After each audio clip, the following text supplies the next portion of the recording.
Allah dia jadikan pada diri kita nak lawan nafsu, Allah jadikan puasa. Tak ada satu ibadah yang nak lawan nafsu kecuali puasalah yang paling terbaik Allah jadikan. Allah jadikan puasa ni semata-mata nak membentuk nafsu. Biar nafsu kita ni jadi nafsul mutmainnah.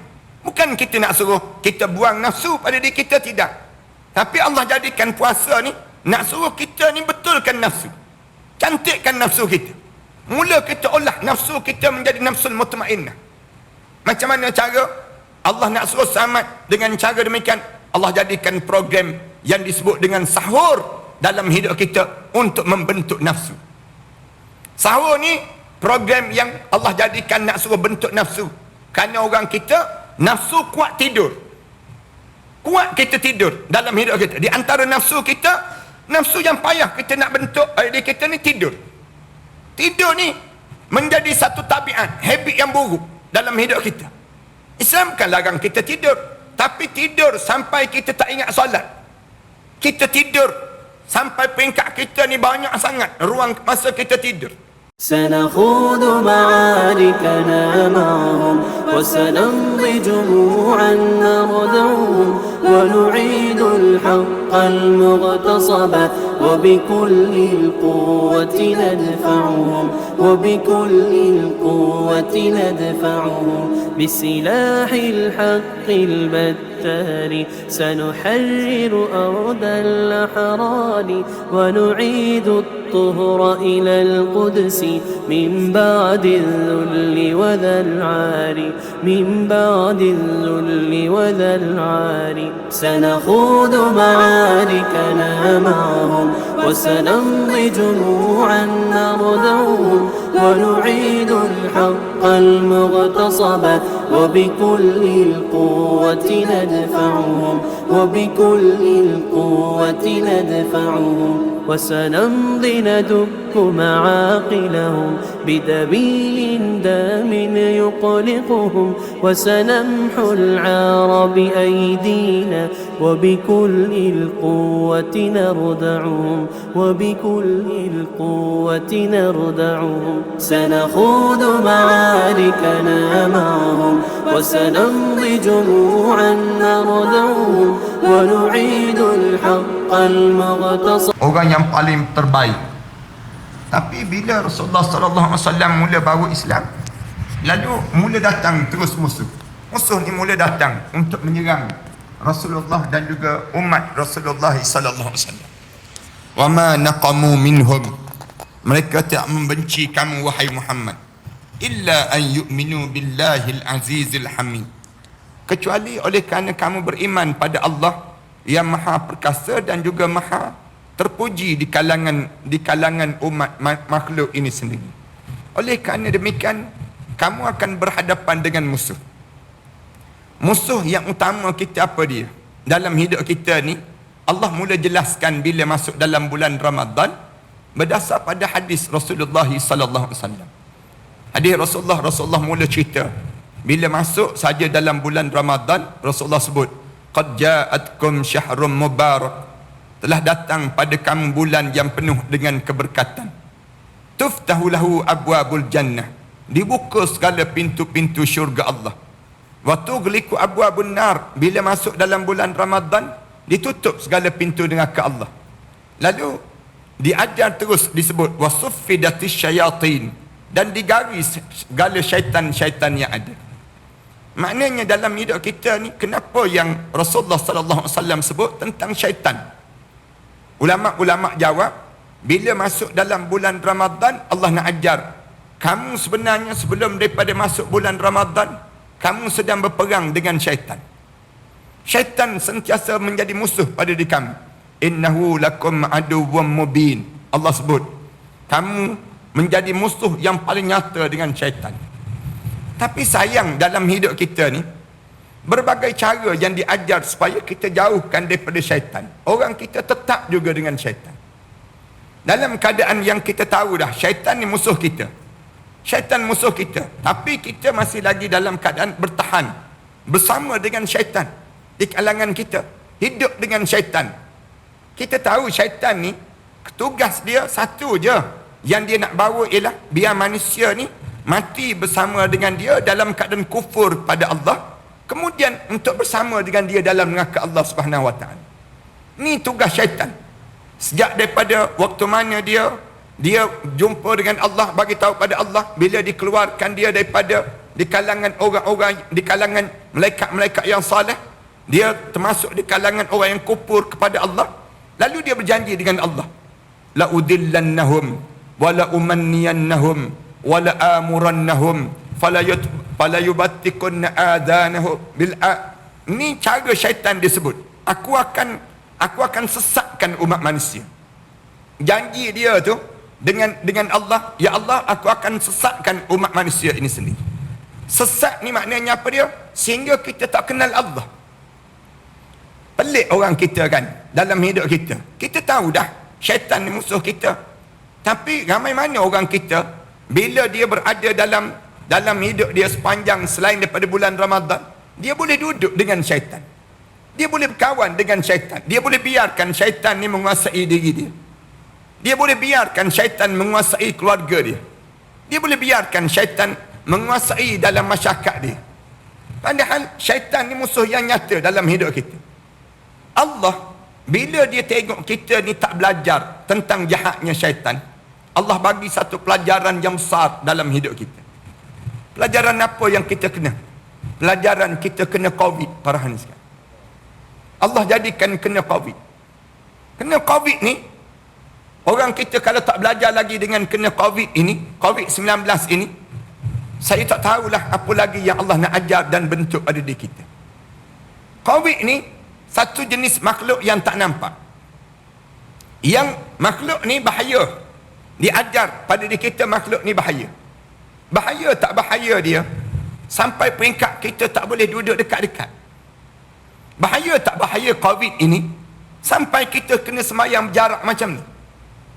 Tak terfikir dalam hidup kita, bahaya tak bahaya COVID ini sampai kita tak boleh bersentuh di antara satu sama lain.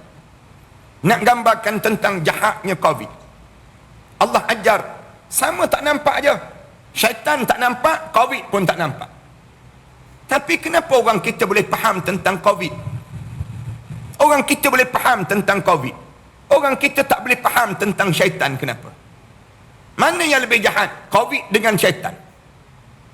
Kalau kita tanya mana lebih jahat, jahatnya COVID, kemuncak kita kena COVID, kita mati. Tapi jahatnya syaitan, kemuncak kita kena khianat syaitan, disentuh oleh syaitan, kita masuk dalam neraka. Na'udzubillah min dzalik. Nak sebutnya, Allah bagi pengajaran yang besar. Ni musuh kamu yang nyata. Musuh yang kamu kena jadikan dalam hidup kamu. Jangan kamu nampak COVID dia jahat sampai kita boleh pakai face mask, sampai kita boleh dalam hidup kita ni sampai peringkat kena basuh tangan sepanjang masa, sampai peringkat kita ni dalam keadaan tak boleh bersin depan orang. Hari ni tak ada dah yang kita baca doa pada orang bersin. Kenapa? Kerana nak sebutnya kerana jahatnya COVID, kita sebut demikian. Tapi kenapa kita tak nampak jahatnya syaitan? Jahatnya syaitan tu jauh lebih jahat lagi. Allah diajar dalam hidup kita, ya kamu berhati-hati dengan COVID, tetapi kamu kena lebih berhati-hati dengan jahatnya syaitan. Syaitan ni dia mesti menjadi musuh yang berkekalan dalam diri kamu. Allah dia nak suruh kita jadi musuh dengan syaitan. Allah jadikan Ramadan nak suruh kita jadi musuh sampai peringkat Rasulullah sallallahu alaihi wasallam sebut wasuffidatis syayatin. Bila masuk bulan Ramadan, syaitan digari oleh Allah Subhanahu wa taala. Nak suruh apa dia? Kamu betulkan jalan hidup kamu. Kamu mesti betul dalam hidup kamu. Jangan kamu terpengaruh dengan syaitan ini sendiri. Jangan terpengaruh dengan syaitan ni. Macam mana kita sebut? Macam mana jangan terpengaruh dengan syaitan? Allah diajar supaya kita jangan terpengaruh dengan syaitan. Setiap perbuatan yang kita buat, mulakan dengan a'udzubillahi minasyaitanirrajim, dan kemudian kita sebut bismillahirrahmanirrahim. Ini nak suruh jangan dekat dengan syaitan dalam diri kita. Macam mana nak suruh jauh lagi dengan syaitan? Baca Quran. Allah suruh kita baca Quran. Bila kamu baca Quran, syaitan tak akan berani datang dekat dengan diri kamu. Allah dia nak suruh kita, nak suruh jauh daripada syaitan, nak suruh kita selamat. Allah jadikan kita masuk bulan Ramadan. Allah jadikan kita masuk bulan Ramadan. Nak suruh, kamu ingat, bila kamu masuk bulan Ramadan, kamu nampak jahat syaitan.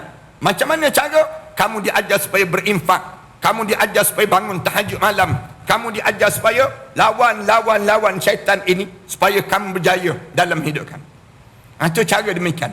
Sebab tu kita mesti berjaya. Berjaya bukan berjaya untuk sekadar berjaya untuk kita lawan COVID saja, tidak. Kena berjaya lawan syaitan. Yang ni yang besar di kalangan kita yang kita kena faham. Sebab ramai di kalangan kita dipengaruhi syaitan. Di kalangan kita. Jahat syaitan ni, mula-mula je dia buat jahat.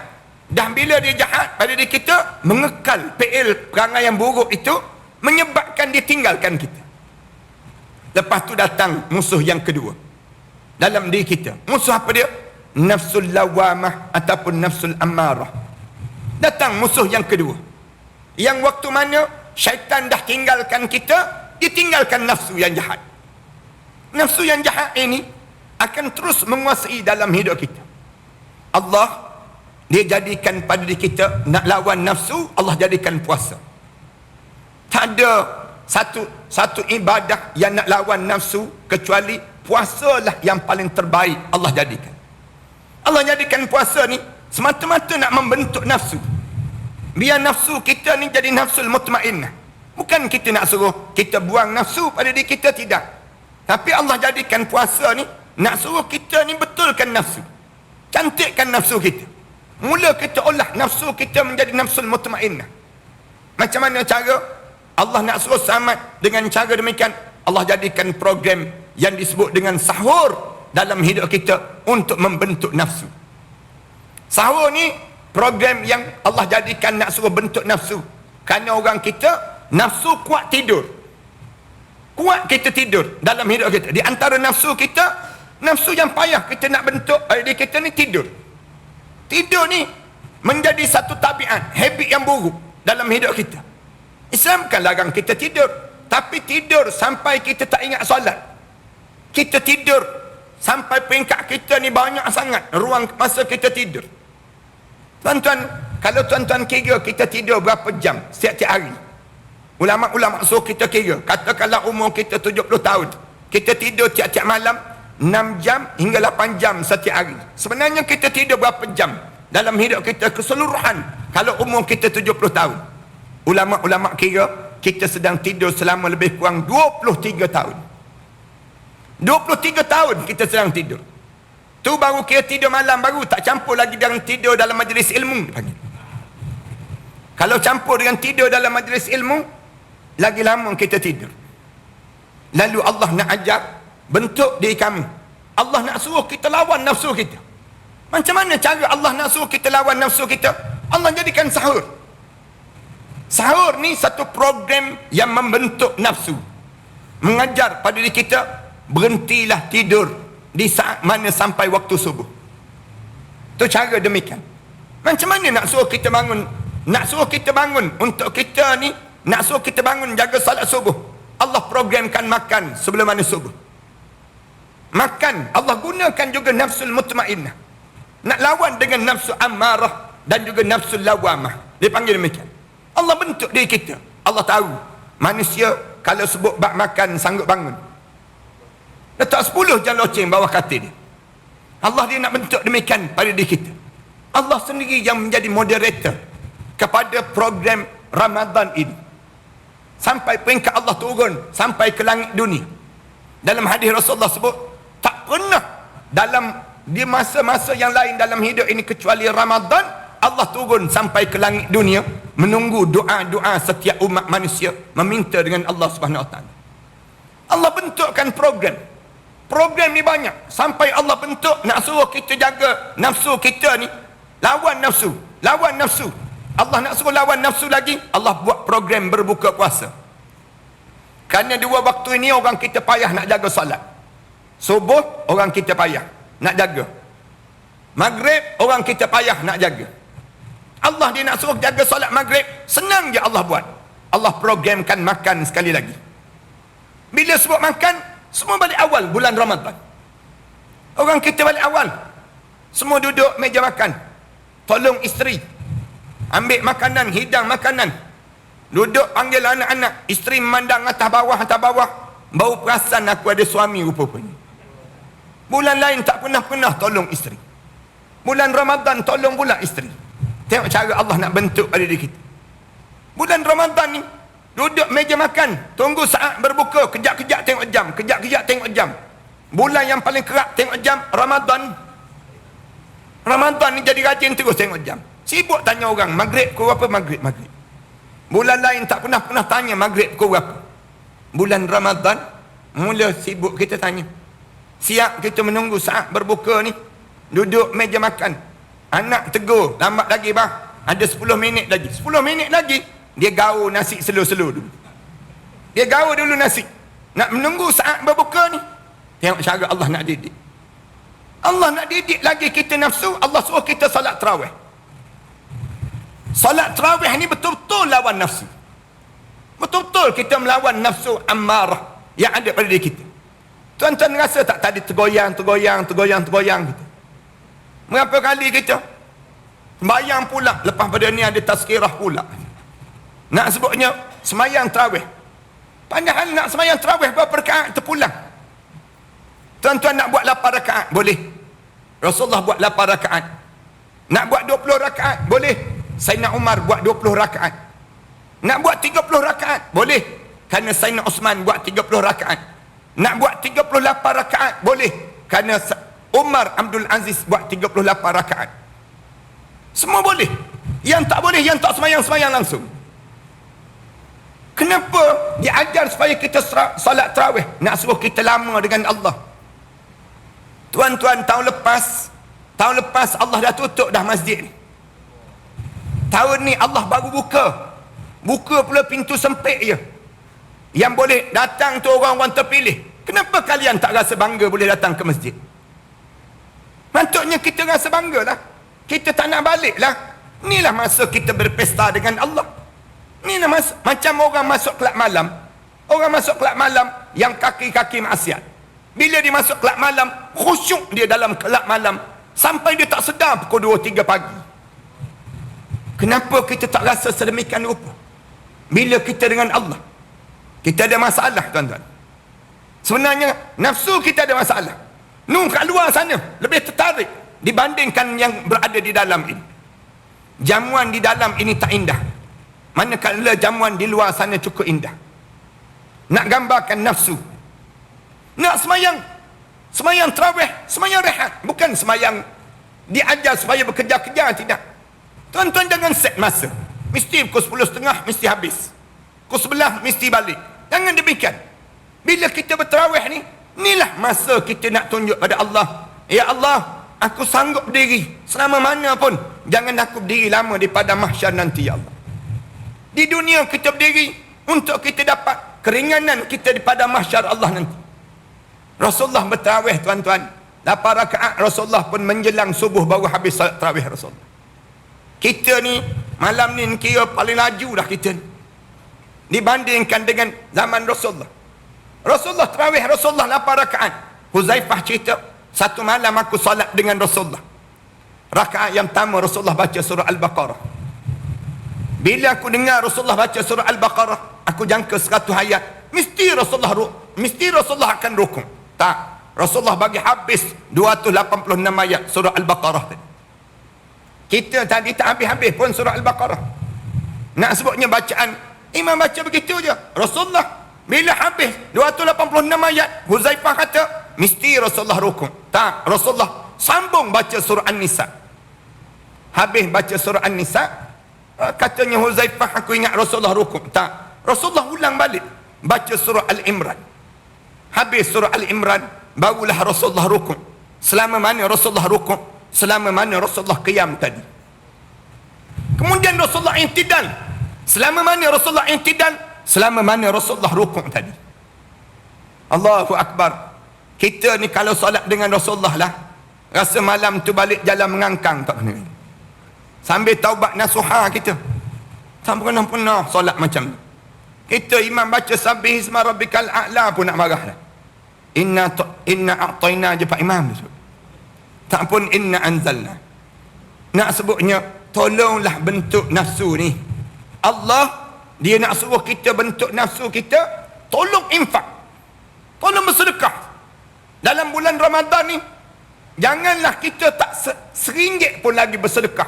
Dah malam ke-10 dah kita. Tak ada pun sedekah lagi dalam bulan Ramadan. Pelik kita ni. Pelik dalam hidup kita. Allah dia nak suruh kita, tak adalah masa yang paling terbaik bersedekah. Kerana bulan Ramadan, dan kita kena ingat Ramadan ni Ramadan terakhir dalam hidup kita. Jangan simpan harta di dunia ni tuan-tuan. Tuan-tuan buat apa tuan-tuan simpan di dunia ni harta? Ramai dah orang yang kecewa yang masuk dalam kubur, tersimpan di atas dunia harta benda dia.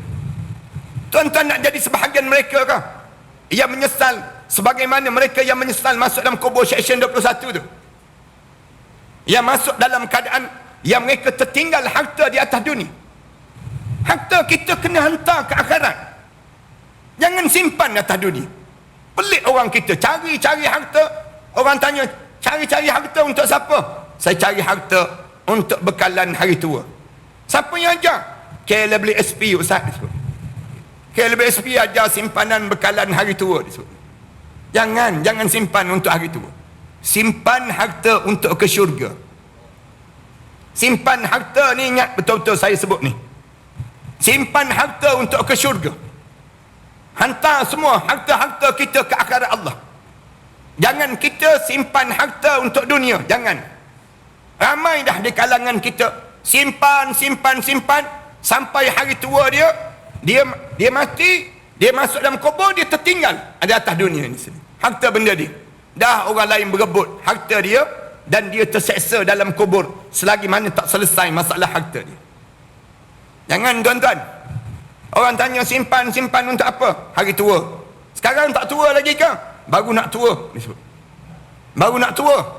Dia gambar demikian. Dah pencen balik kampung. Balik kampung. Buat rumah besar. Untuk apa rumah besar di saat mana kita tua? Anak-anak kita pun tak tinggal dengan kita dah. Masing-masing ada rumah sendiri dah. Kemudian lepas pada tersebut, dah kita siap je rumah besar, beli kereta besar. Nak tunjuk kita ni seronok, nak enjoy dengan harta kita. Tak puas hati lagi, nak masuk rumah besar ni, kahwin isteri besar pula dia. Masuk seminggu meninggal dunia terus dia. Meninggal dunia dia. Dah kereta baru dapat pada isteri baru. Isteri baru pula habis je iddah, kahwin dengan suami baru. Suami baru pula habis je petang-petang bawa kereta baru ni round kawasan kubur kita. Kita duduk dalam kubur tu memandang tengok kereta ni. Macam-macam je kereta ni kita sebut.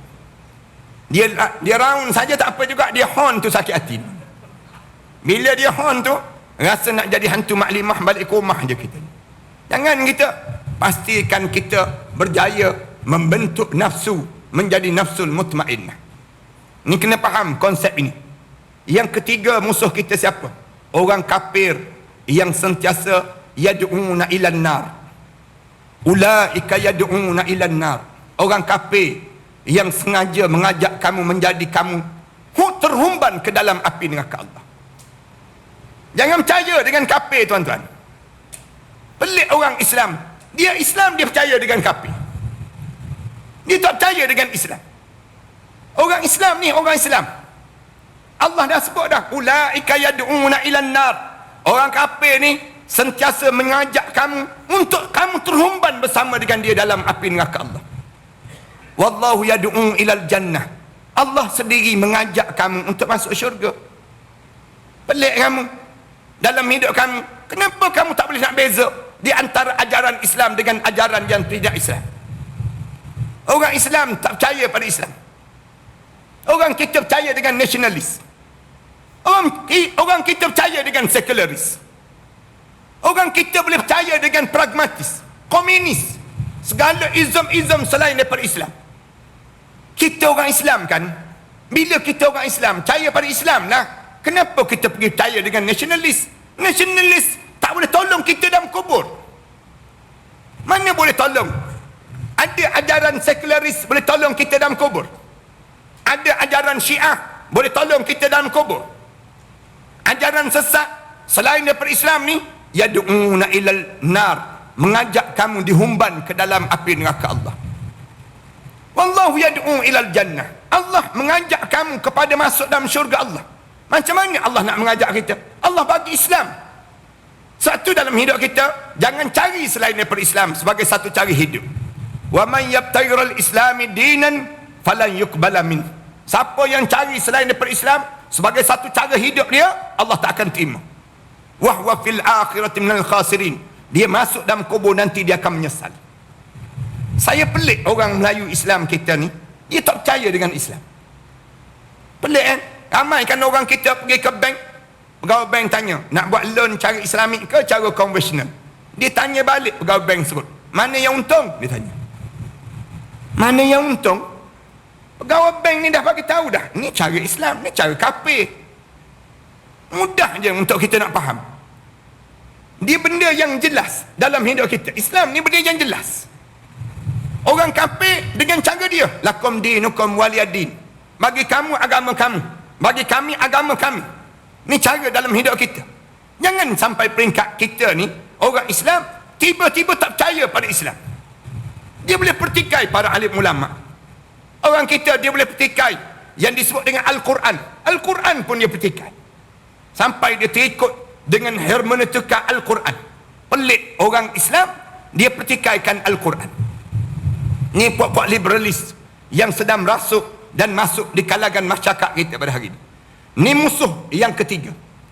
Musuh yang keempat untuk kita kenal dalam bulan Ramadan ni siapa? Si munafik yang sentiasa menjadi talam dua muka dalam hidup ini. Orang munafik. Kita jangan jadi munafik. Kita kena berhati-hati dengan orang munafik. Yang dipesan oleh Allah berulang kali pada kita dalam Al-Quran dan diingatkan dalam hidup, orang munafik ni bahaya. Wa idza laqul ladzina amanu qalu amanna. Kalau dekat dengan kamu, dia akan kata kami macam dengan kamu juga beriman pada Allah. Wa idza khalau ila syayatinihim, kalau dia paling pada puak-puak syaitan mereka, qalu inna ma'akum innama nahnu mustahzi'un.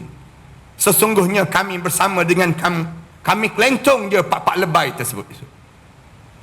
Lalu Allah jawab, Allahu yastahzi'u bihim, Allah lah yang mengkelentongkan mereka tersebut. Wa yamudduhum fi tughyanihim ya'mahun, dan Allah biarkan mereka dalam keadaan kesesatan yang jelas dalam hidup mereka tersebut. Tuan-tuan, orang munafik dia tak suka dengan orang mukmin. Kalau tuan-tuan dah mula rasa benci dengan orang saleh, boleh jadi kita munafik, tuan-tuan. Kalau kita dah mula ada perangai-perangai munafik, tolong bersih bulan Ramadan kalau kita nak selamat. Jangan jadi munafik. Orang munafik menjadi musuh pada orang Islam. Cuma kita tak boleh nak sebut orang ni munafik ke tidak. Tapi kita boleh tengok dengan perangai mereka, dengan sikap mereka, kita boleh tahu orang munafik ni dia lebih cenderung kepada orang kafir dibandingkan dengan orang Islam. Perangai mereka tersebut, mereka lebih mengiyakan si kafir dibandingkan dengan Rasulullah sallallahu alaihi wasallam. Bukan zaman kita, zaman Rasulullah mereka lakukan demikian. Yang dipimpin oleh Abdullah bin Ubay bin Salul, elok dah nak pergi perang, elok dah nak pergi perang Uhud tu, dia boleh pujuk lagi 300 orang berpaling tadah bersama dengan mereka berjalan nak pergi ke medan Uhud tu, dia tarik lagi 300 berpaling tadah. Yang menyebabkan Rasulullah pergi medan Uhud 700 orang je nak lawan dengan 3,000 lebih yang musuh yang sedang datang ini sendiri. Jahat si munafik zaman Rasulullah sampai zaman kita hari ini. Cuma kita berdoa biar kita jangan jadi munafik. Jangan kita dekat dengan orang munafik. Kerana dekatnya kita ni menyebabkan kita akan musnah kekuatan agama yang ada pada kita. Dan empat ni mesti kita sentiasa menung sepanjang kita dalam bulan Ramadan ini, agar kita sentiasa bersedia bila-bila masa.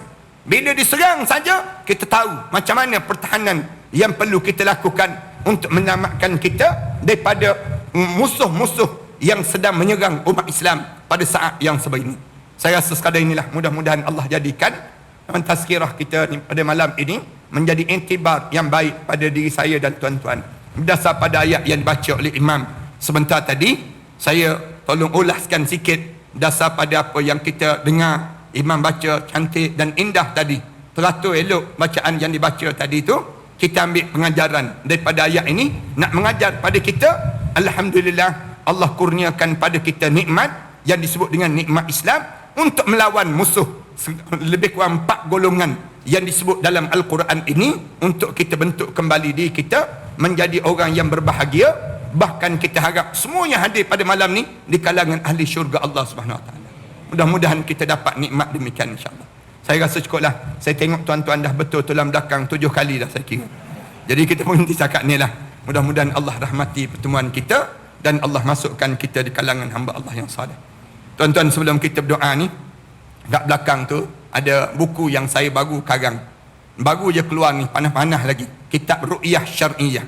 Kitab ini untuk nak mengesan kita kena gangguan, sihir ataupun saka. Kalau tuan-tuan dapati ada pelik je tubuh badan keluarga kita ataupun kita sendiri, tolong baca, buat amalan. Amalan tiap-tiap hari, pagi petang.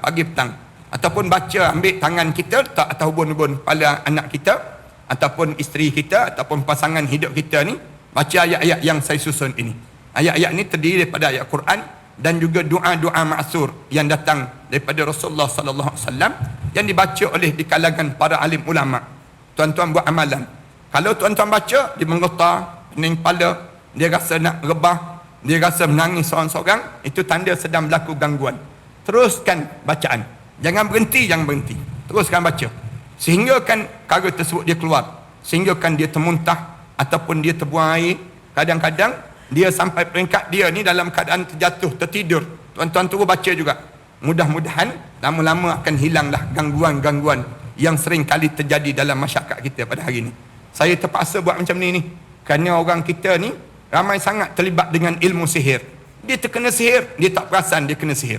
Rumah tangga dia berantakan, dengan dalam kekeluargaan dia tak perasan rumah tangga dia sedang disihir, yang menyebabkan akhirnya berlaku perceraian, berlaku perbalahan yang tak berkesudahan. Saya susun wirid-wirid ini, saya gunakan untuk perubatan Islam di Seksyen 8 itulah. Tapi ini di antara cara tuan-tuan, cara umum tuan-tuan buat amalan dalam keluarga masing-masing, insya-Allah. Pada diri masing-masing pun tak apa, baca dan baca susunan yang telah disusun ini. Saya karang kitab ni tuan-tuan, persiapan menjelang kematian. Ini di antara kitab-kitab yang saya karang, nak suruh kita selamat daripada saat kita mati, jangan kena gangguan syaitan. Kita nak suruh selamat agar kita boleh masuk dalam syurga Allah SWT. Saya susun elok-elok yang. Kemudian saya susun lagi kitab ni, macam mana nak mati dalam keadaan husnul khatimah. Pilihan pada diri kita ni ada 2, sama ada mati su'ul khatimah ataupun mati husnul khatimah. Saya susun kitab ni. Saya susun kitab ni, kalau tuan-tuan ada mak dan ayah, tolong bagi hadiah pada keluarga masing-masing. Bagi hadiah pada mak kita, ayah kita. Bagi tahu pada mak, saya nak mak dan ayah, kalau kita menghadap depan Allah, kita masuk dalam syurga Allah Subhanahu Wa Taala semua. Saya susun dengan elok-elok. Mudah-mudahan semua penduduk Shah Alam ini, kalau kalian meninggal dunia, masuk dalam kubur tu, masuk terus dalam syurga Allah Subhanahu Wa Taala. Yang ni kita angan-angan dan kita cita-citakan. Saya tak nak tuan-tuan dakwa saya pula di padang mahsyar nanti. Saya tinggal dengan Ustaz Ahmad Dasuki di Shah Alam, tapi dia tak pernah cerita pada saya tentang syurga Allah. Tak pernah cerita tentang neraka Allah. Tuan-tuan akan dakwa saya kalau saya tak bagi tahu perkara yang demikian. Saya sebut ni, saya susun ini, saya nak tunjuk jalan biar kita boleh bersama untuk biar masuk dalam syurga Allah Subhanahu Wa Taala. Kalau tuan-tuan pergi ziarah orang sakit, saya cadangkan bagi hadiah kitab-kitab macam ni. Jauh lebih baik daripada bagi durian, nangka, mempelam tu. Kita bagi kitab ni, dia tengok je kitab ni, dia faham lah maknanya mati lah tu, senang cerita. Nak sebut tak tergamak sangat, dia panggil demikian. Ni saya karang beberapa buah lagi kitab-kitab yang ada, tuan-tuan boleh tengok kat belakang nantilah. Saya karang ni kerana saya bangunkan Ma'had Tahfiz di belakang saya. Ada lebih kurang Ma'had Tahfiz saya je 5 buah Ma'had Tahfiz yang sedang saya bangunkan. Saya bangunkan di Kelantan sebuah, kemudian saya bangunkan di Jerantuk Pahang sebuah, saya bangunkan di Shah Alam ada 2 buah. Satu Ma'had Tahfiz, satu lagi College Tahfiz yang dah habis dah 30 juzuk, saya sambung di U12. Kemudian satu lagi saya bangunkan di Pulau Langkawi, satu lagi saya bangunkan juga di Kuala Terengganu. Apabila ada seorang hamba Allah, dia wakafkan tanah pada saya seluas 8,5 ekar tanah tersebut. Kemudian saya bangunkan sekolah dan saya buat masjid, saya buat bangunan di tempat tersebut. Kalau tuan-tuan ada kelapangan, saya jemputlah datang ke Ma'had Tahfiz saya di Pulau Langkawi, di Jalan Tok Pahang. Kalau tuan-tuan ada kelapangan masa, datang ziarah. Saya jemput di Pahang, di tepi sungai yang cantik, sungai kampung, bukan sungai besar, sungai Pahang, tidak. Sungai ini air yang jernih. Kemudian di Pulau Langkawi saya buat di antara Gunung Mak Cincang dan Gunung Raya, tengah-tengah tersebut. Kemudian di dekat dengan Kuala Terengganu, dekat dengan Sungai Telemung, sungai besar, Sungai Kuala Telemung tersebut. Dan saya bangunkan demikian lebih kurang 13 tahun dah tuan-tuan. Saya bangunkan ini, alhamdulillah. Di Syekh 8 Shah Alam ni, saya beli bangunan yang asalnya orang Kristian nak bayar sebanyak 5 juta ringgit. Alhamdulillah saya berjaya bayar sebanyak 2 juta ringgit. Saya wakafkan untuk Ma'had Tahfiz dan juga pusat rawatan Islam. Yang terbaru ni saya nak beli bangunan di U12. Saya dah menyewa dengan orang bukan Islam selama lebih kurang 2 tahun setengah. Saya bayar tiap-tiap bulan lebih kurang 16,000, 17,000 sebulan bagi bayar pada bangunan tersebut. Saya rasa rugi kalau saya biarkan saya bayar pada orang bukan Islam tersebut. Lebih baik saya beli dan saya wakafkan bangunan tersebut. Alhamdulillah saya dalam usaha. Kalau tuan-tuan nak wakafkan sama, tuan-tuan bolehlah ambil pamphlet ni. Tuan-tuan dapatkan pamphlet ni. Saya nak cari lebih kurang 1,000 orang pewakaf saja. Lepas raya ni saya nak bayar sebanyak lebih kurang 5.3 juta terhadap 3 lot bangunan tersebut di U12 tersebut. Kalau tuan-tuan ada kelapangan rezeki, niat untuk arwah ayah, arwah mak, saya alu-alukan untuk bersama. Dia panggil demikian. Dia pergi ke mana-mana bank, berdiri depan mesin bank tu, semayang sunat istiqarah dulu sana. Nak infak ke tak infak? Nak derma ke tak derma? Ni saya sedang edarkan. Anak-anak yang ada Facebook, ada Instagram, ada TikTok, ada Twitter dan sebagainya, kalian tolong paskan dalam Instagram kalian, dalam media medsos kalian. Mudah-mudahan Allah bagi pahala untuk kalian dalam memanjangkan pahala-pahala yang berterusan ini sendiri, insya-Allah. Mudah-mudahan demikianlah. Di samping saya tolong di Selatan Thailand yang bapa mereka tembak mati, saya ambil anak-anak yatim tersebut, saya tanggung mereka belajar. Asalnya pelajar 22 orang, sekarang ada lebih kurang 600 lebih pelajar. Dan tiap-tiap bulan saya hantar dana pada mereka lebih kurang 30,000 ataupun 40,000 ringgit sebulan. Macam mana cara saya biayai mereka? Saya suruh mereka bela lebah. Lebah tersebut hasilkan madu. Madu tu mereka letak depan mereka bangun tahajud malam-malam, mereka berdoa pada Allah, mereka hantar madu tu ke Syekh 8 Shah Alam. Saya gunakan untuk rawatan Islam. Orang yang kena sihir, saya kata minum air madu. Muntah keluar benda yang pelik-pelik. Kemudian tuan-tuan nak berbuka puasa, saya cadangkan minum air madu. Tuan-tuan ambil madu, tuan-tuan kacau dengan air suam, kemudian letak ais. Rasulullah kata, kalau kalian ingin rasa nikmatnya air dalam syurga di dunia ini lagi, minumlah air madu yang disejukkan. Kita akan rasa nikmat yang tak terkata. Sedap air madu ni sendiri. Ada sikit madu tu kat belakang tu, dalam tempoh PKP ni nak dapatkan susah sangat. Daripada selatan Thailand tu, kita nak keluarkan masuk ke Malaysia ni sendiri. Mudah-mudahan Allah jadikan kebaikan pada kita. A'udzubillahi minasyaitanirrajim. Bismillahirrahmanirrahim. Alhamdulillahirabbil alamin. Wassalatu wassalamu ala asyrafil anbiya'i wal mursalin wa ala alihi wa sahbihi ajma'in. Allahumma shrah lana sudurana wa hassin akhlaqana wa yassir lana umurana. Allahumma inna na'udzubika min ilmin la yanfa' wa min qalbin la yakhsha wa min nafsin la tashba' wa min du'a'in la yusma'. Ya Allah, ya Tuhan kami, ampunkan dosa besar kami dan dosa kecil kami, ya Allah. Dosa yang sengaja dan dosa yang tidak sengaja kami lakukan, ya Allah. Dosa yang dilakukan dalam keadaan ditunjukkan di khalayak dan dosa yang disembunyikan daripada khalayak, ya Allah. Ya Allah, kamulah yang mengetahui perilaku dan tingkah laku kami sebelum daripada ini, yang menimbulkan kemarahan kamu, ya Allah, sehingga kan bermaharajalela COVID ini, ya Allah, dan kalangan masyarakat kami ini, ya Allah.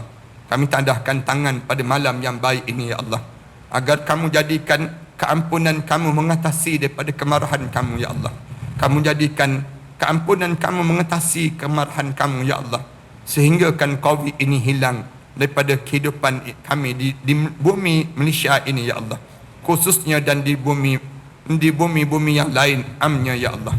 Ya Allah, ya Tuhan kami tadahkan tangan pada malam yang baik ini, ya Allah, agar kamu teguhkan jiwa kami, ya Allah, menghadapi rintangan dan ujian dalam hidup ini, ya Allah. Ujian-ujian yang datang yang tak berkesudahan dalam hidup kami ini, ya Allah. Kami tahu, ya Allah, dengan ujian-ujian inilah Ia menyebabkan kamu akan memberi ganjaran yang terbaik untuk kami ya Allah. Kamu ujilah kami ya Allah. Sebanyak mana pun ujian yang kamu jadikan pada kami ini, kami akan tanggung ya Allah, dengan kudrat, dengan kekuatan yang ada pada diri kami ini ya Allah. Cuma ya Allah, jangan kamu goncangkan keimanan kami ya Allah, sehingga kan kami lari daripada keimanan pada kamu ya Allah. Ya Allah ya Tuhan kami, izinkan bibir kami menyebut La ilaha illallah Muhammadur Rasulullah di akhir perjalanan hidup kami nanti ya Allah. Saat terbujur kaku jenazah kami nanti ya Allah, kamu ampunkanlah dosa kami ya Allah. Saat mana dimandikan jenazah kami nanti ya Allah, kamu gugurkanlah dosa kami dengan guguran air merinjis badan kami itu ya Allah. Saat mana kami mula dikapankan nanti ya Allah, kamu putihkanlah amalan kami lebih putih daripada kain kapan yang membalut jasad kami itu ya Allah. Saat mana kami diusung nanti ya Allah, kamu pilihlah anak kami yang paling saleh ya Allah, yang akan mengimamkan salat jenazah kami nanti ya Allah, yang akan mengusung jenazah kami untuk sampai ke liang lahat itu ya Allah. Dikala mana diturunkan jenazah kami nanti ke dalam kuburan itu ya Allah, kamu lapangkanlah kubur kami ya Allah. Kamu jadikan kubur kami di antara taman-taman syurga ya Allah. Jangan kamu jadikan kubur kami di antara kawah kepada kawah neraka ya Allah. Di malam pertama kami di barzah nanti ya Allah, kamu ketemukanlah kami dengan arwah ayah kami ya Allah, arwah datuk nenek moyang kami yang telah meninggal dunia sebelum daripada kami di Illiyin ya Allah. Saat berramadan ini ya Allah, mengembalikan balik kenangan-kenangan kehidupan kami dengan arwah ayah kami dahulu ya Allah. Ramadan ini ya Allah, menjadikan kenangan itu terusik dalam kehidupan kami ya Allah. Rindu ya Allah, rindu saat kami tertidur di atas ribaan kedua ibu bapa kami dahulu ya Allah. Rindu ya Allah saat kedengaran panggilan nama kami untuk dikejutkan bersahur ya Allah oleh arwah ayah kami dahulu ya Allah. Rindu ya Allah saat kami disuap dan disuap ke bibir kami dahulu untuk kami bersahur ya Allah. Rindu ya Allah saat pipi ini, dahi ini dikucuk dan dicium oleh arwah ayah kami, diusap-usap kepala kami ya Allah.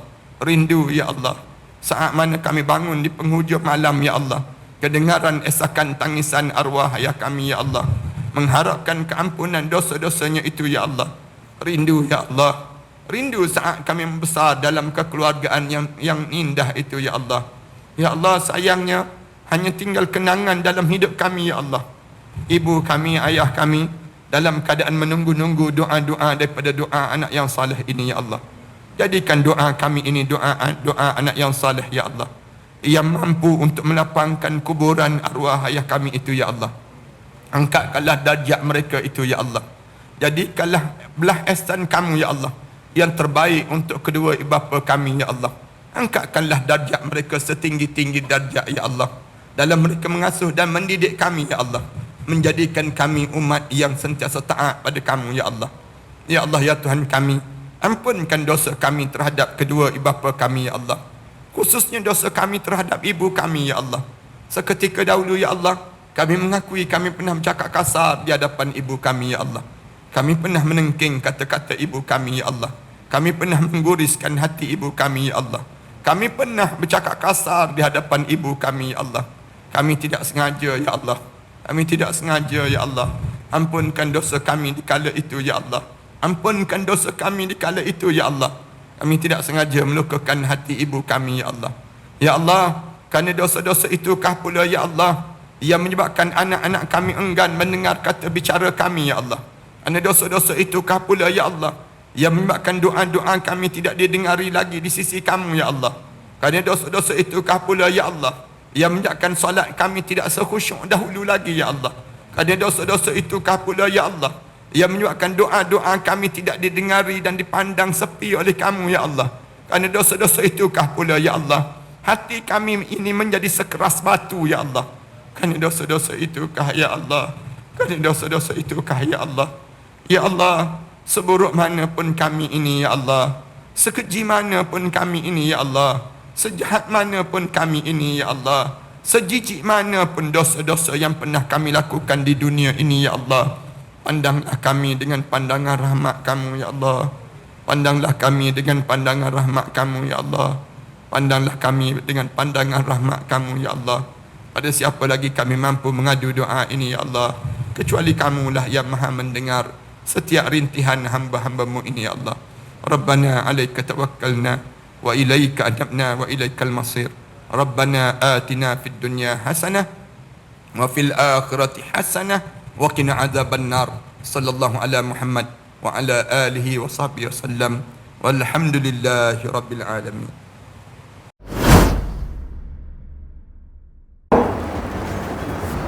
Assalamualaikum warahmatullahi taala wabarakatuh. Alhamdulillah wassalatu wassalamu ala Rasulillah wa ala alihi wa man walah wa ba'd. Sahabat-sahabat sekalian, bangunan yang saya berada ini merupakan bangunan yang kita bercadang untuk mewakafkan, dan kita beli dan kita wakafkan. Sejumlah lebih kurang 5 juta kita perlukan, 3 blok terhadap kawasan ini. 3 blok ini kita telah bersedia untuk membayarnya setelah mana 3 bulan yang akan datang nanti. Saya mencari seramai lebih kurang 1,000 orang para pewakaf yang berjumlah sebanyak 5,000 setiap seorang. Hubungi talian ini dan setiap nama itu kita akan letakkan di bawah nama-nama Allah. Kemudian kita akan tampalkan di dinding terhadap bangunan ini, dijadikan untuk kemudahan bagi siapa yang berniat untuk mewakafkan bangunan ini. Tuan-tuan jangan risau. Selama mana ada bangunan ini, selama itulah pahala kita akan berpanjangan dan berpanjangan. Ambillah kesempatan di saat mana kita mempunyai peluang yang Allah bagi pada diri kita ini untuk sama-sama kita menyuburkan dan mewangikan kubur-kubur arwah-arwah ayah kita, arwah ibu kita, arwah-arwah yang telah meninggal dunia. Dan tak lupa kita pun bakal arwah yang kita akan mewakafkan bangunan ini. Pahala-pahala akan berpanjangan dan berterusan. Setakat ini kami telah bersedia untuk membeli daripada pemilik yang bukan Islam kepada menjadi milik orang Islam pula. Mari bersama dengan kami, mudah-mudahan Allah jadikan kebaikan kepada dalam wakaf-wakaf di kalangan kita, kepada para pewakaf yang telah mewakafkan ini. Wallahu a'lam.